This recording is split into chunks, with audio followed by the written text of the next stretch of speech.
Bonjour. Alors, dans ce module, on va voir le type Object, qui est en fait le dénominateur commun de toutes les données C#. Donc, en guise de préalable, ben, ça vous prend un certain degré d'avancement dans le cours de Prog 2. Et aussi, il faut avoir vu iRead-Only List, les expressions conditionnelles. Et c'est ça. Donc, en C#, Object, c'est un type spécial, donc en Java aussi d'ailleurs, et dans de nombreux autres langages de programmation orientés objet. Donc, on va apprendre en quoi il est si spécial dans ce document-là, et aussi, en partie aussi par la suite, lorsqu'on va voir l'héritage. Donc ça, c'est comme un peu un préambule à l'héritage, si vous voulez. Donc, petit rappel à propos de iRead-Only-List. Donc, on se rappelle qu'une variable de type iRead-Only-List, c'est une variable d'abord qui est polymorphique et qui permet de stocker soit une liste, soit un array, et que, en fait, rien ne permet de prédire avec certitude si c'est une liste ou un array, dans certaines circonstances, évidemment. Donc, si vous prenez une variable, vous stockez un array dedans, mais vous savez que c'est un array qu'il y a dedans. Mais dans certaines circonstances, vous ne pouvez pas dire est-ce que c'est un array, est-ce que c'est une liste.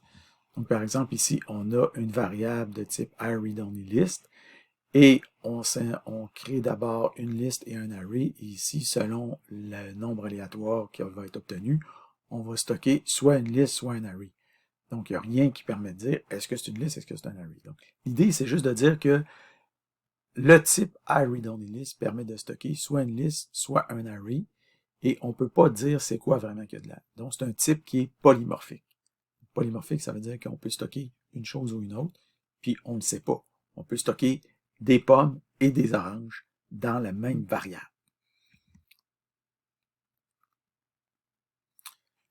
Donc, Object aussi est un type polymorphique comme iRead-Only-List, mais contrairement à iRead-Only-List, le type Object est ce qu'on appelle un receveur universel, si vous voulez. C'est qu'il permet de stocker absolument n'importe quoi. Donc, des pommes, des oranges, des pelles mécaniques et tout ce que vous voulez. Donc, ici, par exemple, on déclare une variable de type Object, on stocke un entier dedans. Après ça, dans la même variable, on stocke un caractère, on stocke un booléen, on stocke une string, on stocke un tuple, et finalement, on stocke un array. Et on fait object.dump et on voit l'array apparaître. Donc, dans notre objet, dans notre variable de type object, on peut stocker absolument n'importe quoi. En contrepartie, object est un limiteur extrême, en ce sens qu'une fois que vous avez stocké quelque chose dans une variable de type object, vous pouvez faire à peu près rien avec votre truc que vous avez stocké dans votre variable de type object. Par exemple, ici, on voit, si vous avez stocké, par exemple, un entier dans votre object, vous ne pouvez plus additionner cet entier-là avec un autre entier. Les strings, vous ne pouvez plus les concaténer, etc. Donc, tout ce que vous avez stocké dans votre variable de type object devient à peu près inutilisable. À peu près. Okay? Il y a des choses qu'on peut encore faire dessus, mais à peu près, vous pouvez à peu près plus rien faire dessus. Donc, ici, dans l'exemple, on le voit, on prend un entier, on le stocke dans une variable de type object. Après ça, on prend notre objet, on essaie de l'additionner avec 5 et on a une erreur de compilation qui nous dit qu'on ne peut pas additionner le type objet avec un entier. Nous, on le sait que c'est un entier qu'il y a là-dedans. Mais le compilateur nous dit tu ne peux pas faire ça, tu ne peux pas additionner un objet avec un entier.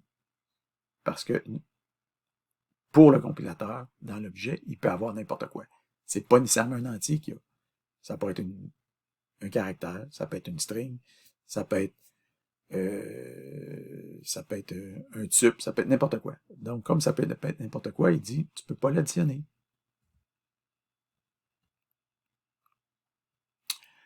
Donc, si on regarde maintenant l'intelligence, puis qu'on stocke toujours notre variable, notre entier 4 dans notre objet, et qu'on fait objet point, on va voir c'est quoi les opérations qui sont disponibles sur notre objet. Et ce qu'on va voir, c'est qu'il y en a seulement 4 opérations disponibles, qu'on appelle les 4 opérations fondamentales disponibles sur n'importe quoi en C#. Les opérations disponibles sont equals, getHashcode, getType et toString. Pour ce qui est de equals et de toString, ben, on va toucher plus spécifiquement à ces deux trucs-là dans un module séparé qu'on appelle les méthodes spéciales. Donc, on va voir ça dans un module séparé, donc on ne touche pas dans ce module-ci.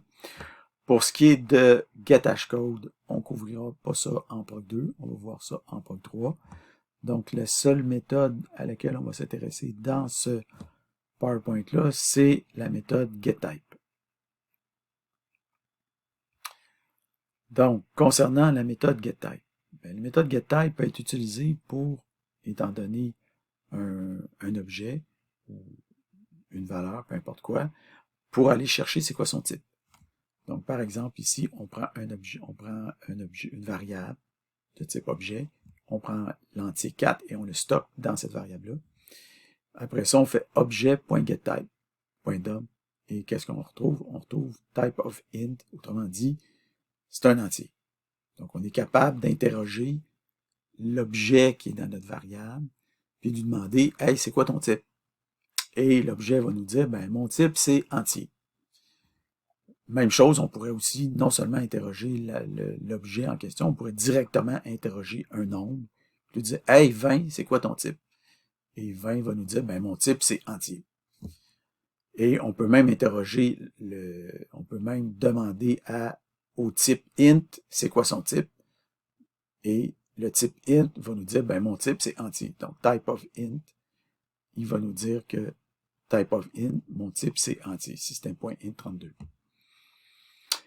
Si maintenant dans la variable objet, on envoie un caractère C, puis qu'on demande au contenu de la variable objet de nous demander c'est quoi son type, là cette fois-ci, il va nous répondre que son type c'est caractère. Alors, qu'est-ce qu'on peut faire avec ça, avec getType et typeof et etc.? Ben, on peut se créer une méthode ou une fonction plutôt polymorphique. Donc, c'est quoi une fonction polymorphique? Une fonction polymorphique, c'est une fonction qui s'applique à un paramètre qui est lui-même polymorphique, donc qui accepte des variables de plusieurs types. Okay? Donc, ici, on a une fonction identifiée qui permet d'identifier un objet et qui, selon le type de l'objet, va nous retourner, en fait, c'est quoi le type de l'objet. Donc, par exemple, identifier 3, ben, il va nous dire que c'est un entier. Identifier le caractère, il va nous dire que c'est un caractère. Identifier un booléen, il va nous dire que c'est un booléen. Et identifier d'autres choses, il va nous dire que c'est autre. Donc, comment on peut coder une telle fonction? Ben, la fonction identifier va prendre comme argument ou comme paramètre un objet. Donc, parce qu'il va accepter des données de différents types. Donc, on va prendre un objet en argument, on va retourner une string, donc la string ici, soit entier, soit caractère booléen ou autre, et voici ce qu'on va faire à l'intérieur. On va dire if objet.getType, donc on va chercher le type de ça. Si le getType de notre objet, c'est type of int, donc si c'est un entier, alors on va retourner entier. Si objet.getType, c'est caractère, on retourne un caractère. Si le getType, c'est un booléen, on retourne un booléen. Sinon, on retourne autre. Okay? Donc, ça permet d'interroger un objet pour savoir c'est quoi son type. Bon. Mais, il y a moyen d'écrire ça d'une façon peut-être un peu plus conviviale ou d'une façon un peu plus intéressante en utilisant l'opérateur is. Donc, la même fonction ici, on la réécrit en utilisant l'opérateur is. Plutôt, on l'écrit de la façon suivante. If objet is int, return entier. If objet is char ou is char, return caractère. If objet is bool, return booléen. Sinon, return autre. Maintenant, au lieu d'utiliser l'opérateur is, on aurait pu utiliser un switch case. Donc, on fait un switch sur notre objet, cette fois-là, et on dit case int Donc, si c'est un entier, return entier, case char, return caractère, case bool, return booléen, default, return autre. On peut même utiliser un switch, une expression switch. Donc, objet switch, entier, entier, char, caractère, bool, bool, sinon, autre. Donc, ça simplifie encore plus les choses. Donc, on a vu plusieurs façons différentes de décrire la fonction identifiée. Maintenant, on va aller un petit peu plus loin. Donc, on vient de voir plusieurs façons de découvrir c'est quoi le type de données sous-jacent qui se cache dans une variable de type object. On peut utiliser getType avec typeOf, on peut utiliser is ou on peut utiliser switch. Supposons maintenant qu'on a un entier dans une variable de type object, puis qu'on se pose la question suivante. Est-ce que c'est un entier qui est pair ou est-ce que c'est un entier qui est impair? Donc, comme on l'a vu précédemment, on ne peut pas directement faire un modulo sur notre object parce qu'on va avoir une erreur de compilation. Donc ici, on a notre random.share.next 1 à 11. Donc on a notre... là, on fait un DOM pour aller afficher notre random, mais ici, on crée un nombre aléatoire de 1 à 10. OK? Et on le stocke dans une variable de type object. Maintenant, on ne peut pas prendre object modulo 2 parce qu'on ne peut pas faire ça parce que c'est une variable de type object et non une variable de type int. Si c'était int, on pourrait faire int modulo 2, mais là, on ne peut pas faire object modulo 2. Donc, pour pouvoir faire le modulo 2, il faut comme d'abord extraire l'entier de notre variable de type object. Extraire ou extirper. Donc, comment on fait pour extirper notre entier ou extraire notre entier de notre variable de type object? Donc, c'est ça la question. Donc, pour procéder à cette extraction-là, la première façon de faire, c'est d'utiliser un cast. Donc, ici, on le fait. Donc, on a notre random.share.next.dump. Donc là, on voit que le nombre aléatoire, c'est 5. Et ici, ben, on fait l'extraction en utilisant un cast. Donc, on caste vers int, notre objet, ici. On le caste vers int, donc on extrait notre entier. Et après ça, on fait notre modulo 2. Si c'est égal à 0, ben, ça veut dire que c'est pair. Et sinon, ben, ça veut dire que c'est impair. Et après ça, on affiche le résultat. Est-ce que c'est pair ou est-ce que c'est impair?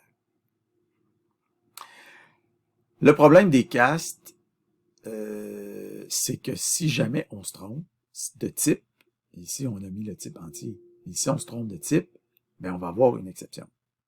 Par exemple, si dans notre objet ici, on a non pas un entier, mais un double, et qu'on fait un cast de objet vers int, on va se ramasser avec une exception ici. On le voit, invalid cast exception, unable to cast object of type system.double to type system.int32. Donc, il faut être sûr de notre coup.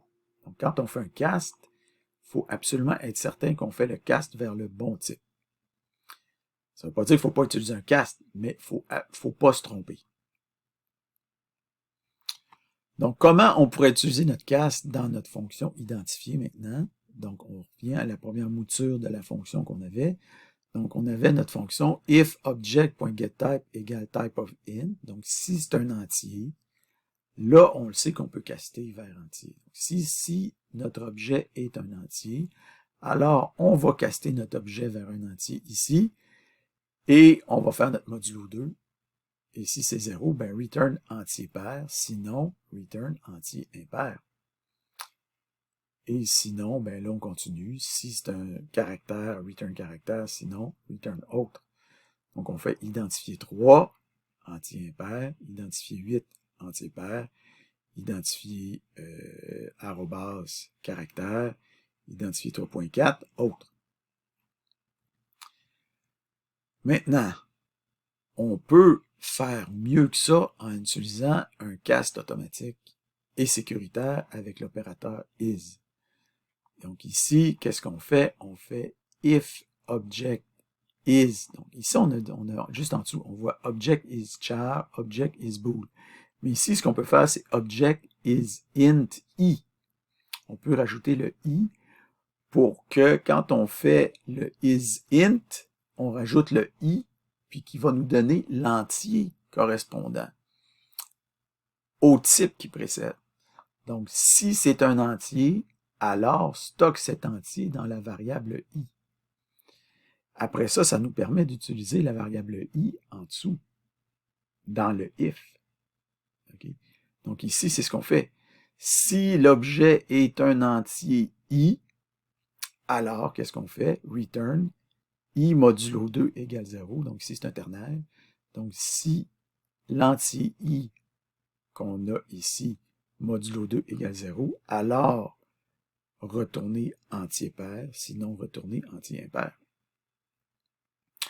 Sinon, si l'objet est un caractère, retournez caractère. Sinon, si l'objet est un booléen, retournez booléen, sinon autre. Donc, identifier 3, entier impair, identifier 8, entier pair, caractère booléen, etc.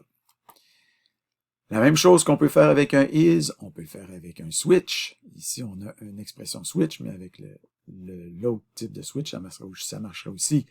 Donc, objet switch, entier i. Donc, ici, encore une fois, on récupère l'entier dans une variable i. Après ça, on fait encore une fois notre ternaire. Si i modulo 2 égale 0, retournez l'entier pair, sinon retournez l'entier impair. Et ici, on a notre résultat. Donc, on a vu comment on pouvait maintenant extraire la valeur qui était dans notre objet, soit avec un cast ou soit avec des casts automatiques en utilisant is ou en utilisant switch. Maintenant, on peut aussi faire il existe aussi on peut aussi créer des fonctions qui ont des retours polymorphiques. Donc, par exemple, ici, on pourrait se créer une fonction objet aléatoire qui retourne un objet et l'objet pourrait être choisi aléatoirement comme étant, par exemple, un entier, un caractère, une string ou un booléen. Donc, switch random.share.next4, case 0, case 1, case 2, case 3. Ici, on rajoute un default.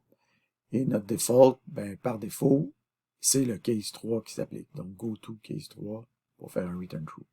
Donc, c'est juste que dans le switch, il faut absolument un default. Puis là, on a rajouté que le cas par défaut, ben, c'est le case 3. Donc, peu importe, c'est plus ou moins important. Faut savoir que quand il y en a des... J'ai remarqué que quand vous découvrez c'est quoi object, là, il y en a qui commencent à mettre des objects partout parce qu'ils disent, ah, object, vous vous rendez compte que le compilateur vous donne des erreurs à plein des places. Vous dites, hey, je veux plus que le compilateur me donne des erreurs. Qu'est-ce que je fais? J'ajoute des objects parce que le compilateur me donne plus d'erreurs. J'ai des objects partout. Le compilateur vous donne des erreurs plus loin, par exemple. Mais ça règle localement les problèmes parce que là, quand tu mets object, tu n'as plus de problème localement. Mais c'est pas ça qu'il faut faire. OK? Donc, le type object ne doit pas être utilisé lorsqu'un type plus précis peut être utilisé à la place. Donc, c'est bien évident que si vous faites la somme de deux entiers, puis que vous additionnez vos deux entiers, vous n'allez pas retourner un object. Okay? Oui, vous pouvez faire ça. Le C# vous empêchera pas de faire ça, de prendre les deux entiers, puis de retourner un object. Mais c'est évident que vous ne faites pas quelque chose comme ça. Okay? Donc, vous additionnez deux entiers, vous retournez un entier. Même chose, vous additionnez deux entiers, vous ne retournez pas un double. Vous retournez un entier. Là, ici, retourner un object, c'est encore pire que de retourner un double. OK? Je veux dire, vous ne faites pas ça. OK? Donc, on ne fait pas par exprès pour retourner des objects. Là. Donc, ici, on a vu qu'on pouvait retourner des objects parce que oui, on retourne des objets différents. On ne fait pas par exprès pour retourner des objects pour retourner des objects. OK? Donc, maintenant, liste d'objets ou liste polymorphique. Donc, une liste, en fait, ça peut être intéressant de définir des listes polymorphiques, des listes d'objets, des listes donc qui peuvent contenir des objets hétéroclites, des objets de différents types. Donc, c'est pas utile constamment, à tout bout de champ, mais des fois, c'est utile d'avoir ça. Donc, par exemple, une liste d'objets, ici, qu'est-ce qu'on pourrait mettre dedans? Bon, on pourrait mettre un entier, un caractère, un booléen, un double et une string dans la même liste. Maintenant, petit commentaire. Donc, en cherchant, ou peu importe, vous allez voir qu'il existe object avec un O majuscule et object avec un O minuscule. Donc, évidemment, c'est strictement équivalent en C#. Mais comme pour les autres types en C#, on préfère toujours utiliser le mot-clé lorsqu'il existe. Donc, vous avez le type .NET, object O majuscule, et vous avez le type C#, le mot-clé, object O minuscule. Même chose, le int32, c'est le type .NET, puis le type C#, c'est le int I minuscule. int64, long, double D majuscule, double D minuscule. Boolean, B majuscule, bool, B minuscule. String, string, décimal, décimal. Type .NET, ça fonctionne en Visual Basic, ça fonctionne en C#, ça fonctionne en F#. Type C#, ça fonctionne juste en C#. Ben, ça ne veut pas dire que peut-être le même mot-clé va exister dans d'autres langages aussi, mais c'est un mot-clé du langage C#. Okay? Donc, le type .NET, c'est le framework .NET qui est aussi utilisé en Visual Basic, qui est aussi utilisé en F#. Et peut-être dans d'autres langages .NET, en fait, qui est utilisé aussi en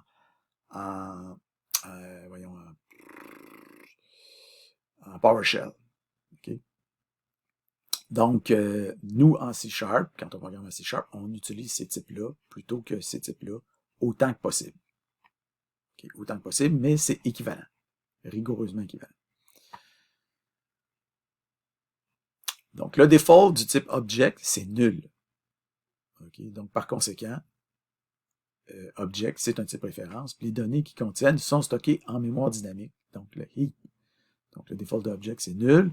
Si on fait object, point d'interrogation, object égale default, et si on fait dump, on voit que c'est nul, qui est la valeur par défaut. Aussi, vous êtes en mesure, si vous voulez, de déclarer des variables de type object comme ça et de faire new. Et qu'est-ce que ça va faire? Ça va créer un nouvel objet, tout simplement. Donc, de la même façon, vous pouvez déclarer des nouvelles. Vous pouvez faire des new objects. Bon. Est-ce que ça sert à quelque chose de faire des new objects? En général, c'est rarement utile. Donc, comme je dis ici, c'est occasionnellement utile, mais disons que c'est rarement utile. Donc, tous les nouveaux objets que vous allez créer comme ça vont être différents les uns des autres. Donc, par exemple, ici, on crée un nouvel objet, new, objet 2, new. Après ça, on fait est-ce que objet 1 est égal à objet 2? Ben non, ils sont différents, false. Ben, parce que, je veux dire, de toute façon, on sait que c'est des types références, donc ils ne sont pas égaux. Et aussi, c'est quoi la classe équivalente à object? Donc, est-ce qu'il y a quelque chose dans object? Est-ce qu'il y a des propriétés? Est-ce qu'il y a des champs? Est-ce qu'il y a des méthodes? Des choses comme ça? Non, il n'y a absolument rien. Rien de rien. Donc, la classe équivalente à object, c'est la classe que vous avez ici. Classe object, ouvrir accolade, fermer accolade. Il n'y a rien. OK? Donc, c'est pour ça que il n'y a pas vraiment d'avantage, d'utilité à déclarer new object comme ça. Okay? Des fois, il y a des avantages. Des fois, ça sert à quelque chose, mais j'ai pas de cas à vous présenter présentement, actuellement, dans l'état de vos connaissances actuelles. J'ai pas de cas utile à vous présenter pour ça. OK? Mais c'est juste pour vous dire que vous pouvez faire si vous voulez. Bon, ceci dit, peut-être que peut-être certains d'entre vous, vous demandez, vous dites, ouais, mais là, object, tu nous dis que c'est un type référence qui est stocké en mémoire dynamique. Puis là, tu nous dis que dans une variable de type object, on peut stocker des entiers, mais des entiers, c'est des types valeurs. Puis des types valeurs, c'est stocké dans la mémoire de pile. Donc, comment un entier qui est stocké dans la mémoire de pile peut se ramasser dans la mémoire dynamique? Là, il y a quelque chose qui ne marche pas. Ben, vous avez parfaitement raison, il y a quelque chose qui ne marche pas. Alors, c'est pour ça que les langages comme le C# et comme le Java aussi fonctionnent pareil. Il existe un truc qui s'appelle le boxing et l'unboxing. C'est une transformation qui fait en sorte que les variables entières peuvent être stockées, les variables entières et les types valeurs en général peuvent être stockés dans une variable de type object. Donc, pour que cela puisse se produire, il faut qu'il y ait une mécanique en place qui s'appelle le boxing. Donc, ici, à chaque fois qu'un entier qui est stocké dans la mémoire de pile puisse se ramasser dans un object qui, lui, est stocké dans la mémoire dynamique, heap, ben, pour ça, il faut qu'il y ait une mécanique en place qui s'appelle le boxing.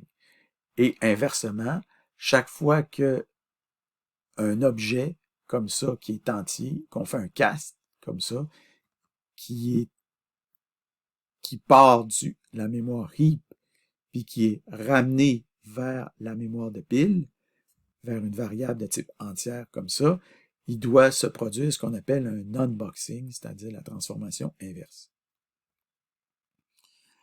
Donc, c'est quoi la mécanique en place? Ben, c'est ici. Donc, vous avez sur la pile, vous avez votre entier I, et vous avez ici votre objet O.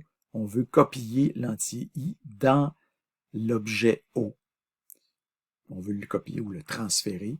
Donc, et pour faire ça, ben, l'entier I doit être copié dans la mémoire dynamique, heap, ici. Donc, il est copié. Et après ça, on prend son adresse ici et on la copie, son adresse ou sa référence, et on copie cette adresse-là dans l'objet ici qu'on voit pour que ça devienne un type référence. Donc, ça occasionne, ça a un certain coût de faire ça. C'est une transformation qui est coûteuse. Parce que normalement, les types entiers, c'est des types qui sont extrêmement rapides. C'est de la mémoire de pile, c'est extrêmement rapide dans le fonctionnement de l'ordinateur. Mais faire un boxing, c'est un processus qui est coûteux. Et faire un unboxing, l'inverse, c'est aussi un processus coûteux. Donc, il faut essayer d'éviter de faire ça trop souvent. Il faut savoir qu'on est en train de faire ça, puis tout ça. Donc, est-ce que ça veut dire qu'il faut s'empêcher de le faire? Non, il ne faut pas s'empêcher de le faire. Mais il faut juste savoir que il ne faut pas le faire inutilement. OK? C'est ça l'astuce. Il ne faut pas le faire inutilement. Donc, la classe Object offre aussi deux méthodes statiques. Donc, si vous faites Object.point, vous allez voir, vous avez deux méthodes, equals et reference equals. Donc, equals, ça permet de déterminer si deux objets sont égaux. Et reference equals, ça détermine si deux objets sont en fait le même objet, c'est-à-dire la même référence. Donc, cette méthode est rarement utile en pratique et on ne la couvre pas vraiment dans ce document-là. Par contre, on l'a déjà couvert, disons, indirectement dans DownGuard avec les trucs comme same et not same. Je me rappelle qu'on l'avait fait dans un exercice. Donc, ça couvrait indirectement, si vous voulez, le truc de reference equal. Pour ce qui est de la méthode equal statique, donc c'est la plus polyvalente des égalités qui existent en C#. Donc, elle permet de comparer n'importe quoi avec n'importe quoi, y compris nul. Donc, si vous utilisez l'égalité, ça ne permet pas de comparer n'importe quoi avec n'importe quoi. Vous ne pouvez pas comparer des pommes avec des oranges avec l'égalité. Par contre, avec equals, vous pouvez comparer des pommes avec des oranges, vous pouvez comparer des pommes avec des pelles mécaniques, puis des nuls avec ce que vous voulez. OK? Donc, c'est vraiment l'égalité. C'est vraiment ce qui vous permet de comparer c'est vraiment, c'est ça. C'est l'égalité la plus polyvalente. OK? Donc, par exemple, ici on le voit, on peut faire object.equals 3 avec nul. Évidemment, c'est pas égal. On peut comparer Yoda avec 87. Encore une fois, c'est pas égal. Et on peut comparer, par exemple, un tube avec un tube. Et là, ça va nous donner une égalité. Donc, et finalement, ici, on peut comparer un array avec un array. Et on le sait qu'il y a deux arrays, même si ils sont identiques, ils ne sont pas égaux entre eux. Donc, ça nous donne false. Donc, en résumé, le type Object est un receveur universel. Il peut stocker des données de n'importe quel type. En contrepartie, c'est aussi le type le plus limité dans ses possibilités. Ses seules méthodes disponibles sont equals, getHashcode, getType et toString. Donc, la seule méthode ici universelle qu'on a couverte dans ce PowerPoint-là, c'est getType. Donc, getHashcode et toString sont vus dans un autre document et c'est-à-dire equals et toString sont vus dans un autre document. Equals étant la méthode et non pas la méthode d'instance et non pas la méthode statique qu'on vient de voir. Et getHashcode est vu en POC3. La méthode getType, jumelée à typeof, permet de connaître et de comparer le type d'un objet. On peut aussi utiliser l'opérateur is et l'instruction switch. Si on veut récupérer une donnée stockée dans un objet, il faut la caster, mais cela doit se faire vers le bon type, sinon on aura une exception. Un cast automatique et sécuritaire peut cependant se faire avec l'opérateur is ou l'instruction switch. Le type object peut être utilisé pour créer des paramètres polymorphiques, des retours polymorphiques ou encore des listes polymorphiques, mais il ne faut pas abuser de ce polymorphisme inutilement. Object est un type référence et son default est nul. Pour stocker des types valeurs, un boxing doit s'effectuer et inversement, pour décharger la référence vers un type valeur, un non-boxing doit avoir lieu. On peut instancier le type object, mais c'est rarement utile. La méthode statique object.equals est la plus polyvalente des égalités et elle permet de comparer n'importe quoi avec n'importe quoi d'autre, y compris nul. Voilà.